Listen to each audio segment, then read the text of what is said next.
Now, no matter how you slice it, bread is the winner on today's Afternoon Express Masterclass with me, Balisa Dembe. We're getting up close and personal with Chef Charles Walraven as we get a sneak peek into his life, as well as learn how to bake the perfect white bread, make a calzone with cheese, ham and mushrooms, and also a savory pull-apart bread party. That is a party in my mouth, and I haven't even had a bite just yet. But I'm just going to get everyone to go to the left, to our website, afternoonexpress.co.za, to get the full ingredients list and recipe for everything we're going to be making on today's masterclass. But kicking us all off, Chef Chart, what are we going to be making? What are you going to usher us through today? Oh, well, let's just get down to basics, the simple things that make up bread. Flour, that's your bulk ingredient. It can be white flour. You can start, going into all sorts of spelt flours, sorghum flours, a nutty brown flour, just a brown flour, lots of different things, but they all react very differently. So again, always look, I always say, look at the granules or the microns of the flour because it tell you so much more. So this is very fine. We think of a brown flour, it's a lot more sort of, bitty. It's got the husks and it's still all sort of ground down. So again, the consistency of the dough is going to change. Something that's sort of, refined like this is actually going to take a lot shorter to bake versus something like brown bread generally takes a lot longer because there's a lot more moisture, which needs to break down all the raw ingredients per se. I love that. I love the fact that you went so detailed with that first one because you're basically setting the foundation for us to understand everything that goes into bread. I mean, Dumi, I know growing up, I loved white bread. I didn't understand brown bread. I was like, what is my family trying to do to me? So do you think Bushokwa would love this white bread recipe? Palesa, we don't even need to go too far to Bushokwa. Me and bread, white bread in particular, Palesa. Nje, all day, every day. So, Chef, just show us exactly how to do this. So, anyway, to this here, what we're going to do is water. Now, I got warm water. Pop your finger in it. If your finger can stay in there, it's good enough for yeast. If your finger can't stay in there, don't put your yeast in there, please, because you'll kill it. So 37 degrees is ideal. Now, you don't have to put this in the water, but I'm just going to sort of show the principle of it. But if you really want to sort of speed up the process, pop that in there and then just give it a little bit of a whirl. And because yeast is like in there sleeping, and it's getting into like a bit of a warm bath, like you in the morning, yes. What do you do next? Guilty. Have a bit of a stretch. Is exactly what the yeast is doing in there. And then what do you need? You need a little bit of breakfast. So this is a little bit of breakfast. Please make sure you pick up the right kind of breakfast. Yes. Sugar, not salt. Salt goes into the flour to one side. And then, hey, give him some breakfast and wake him up.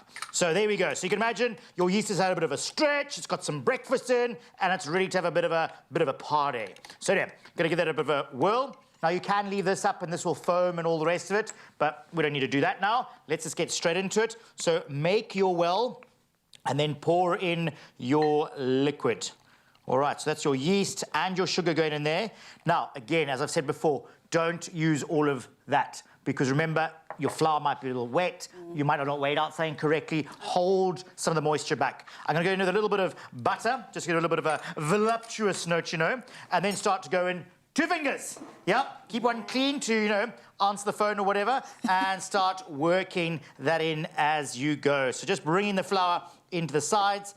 Of course, you have a machine, but since you guys have invited me, I've got to work hard. Absolutely. I mean, you really, know what time it is. I mean, Chef, now that you've touched on the different types of flours, I mean, how would the density apply when you'd use a different kind of flour, like a tapioca flour, stuff like that? How would it affect the bread and the density? Again, remember the density is going to change immensely because you've got a lot of those flours are very absorbent of liquid, but, require liquid to actually bake all the way through. So it's going to change the structure of this completely. So when you're starting to play with all those sort of what we term funny flours or, the flours of the healthy people in life, one's got to understand a lot more. Sometimes you need other aids. You might want to bring some more fat content in there to actually aid with the development of the dough itself, but obviously also from when it cooks because it's going to start changing completely, when things are a bit more absorbent or not. Yeah. But then that wouldn't be called a white bread, right? It wouldn't be a classic white bread at the end of the day. Correct. So, you're going to start changing things. I mean, generally, even all our brown breads that we have here have an element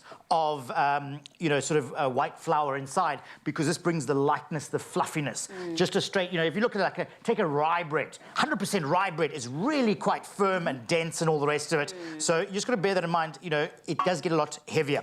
Anyway, that you've got to work in a little bit more. I'm not going to do that right now because, I made one earlier, by the way, South Africa.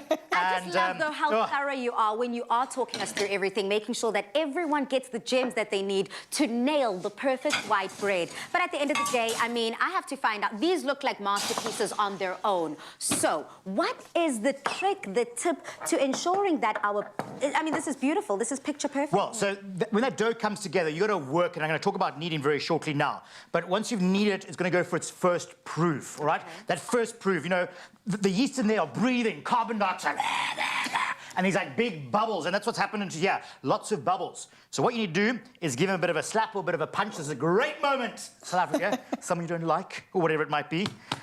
Give it a bit of a tap back, and look at all that air just disappeared. And then what you call it proofing, and then so patting it down again. It's you've had your first proof, and now you're just going to sort of pat it down. All that air, all that oxygen from the yeast having a bit of a party is now being removed. Okay.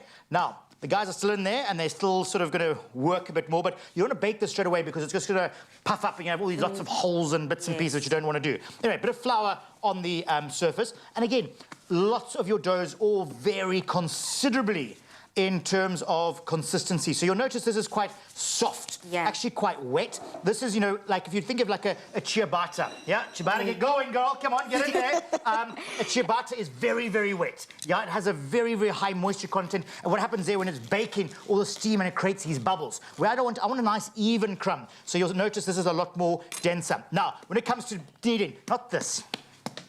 That's not kneading. Get in there, girl! Come on! Yeah, that's what I want to do. Taking out all my frustrations from the week. Absolutely. So, Chef Chart, in just wrapping up the topic of being able to get it from all the different elements that we saw earlier to this perfectly put together dough, can you just give us a quick recap? Right. So getting to this there, you got your flour, you got your yeast in there, you've proved it up once, and then you're developing now the glutens, where this kneading is so important. The gluten is what gives it the structure, which gives it the shape.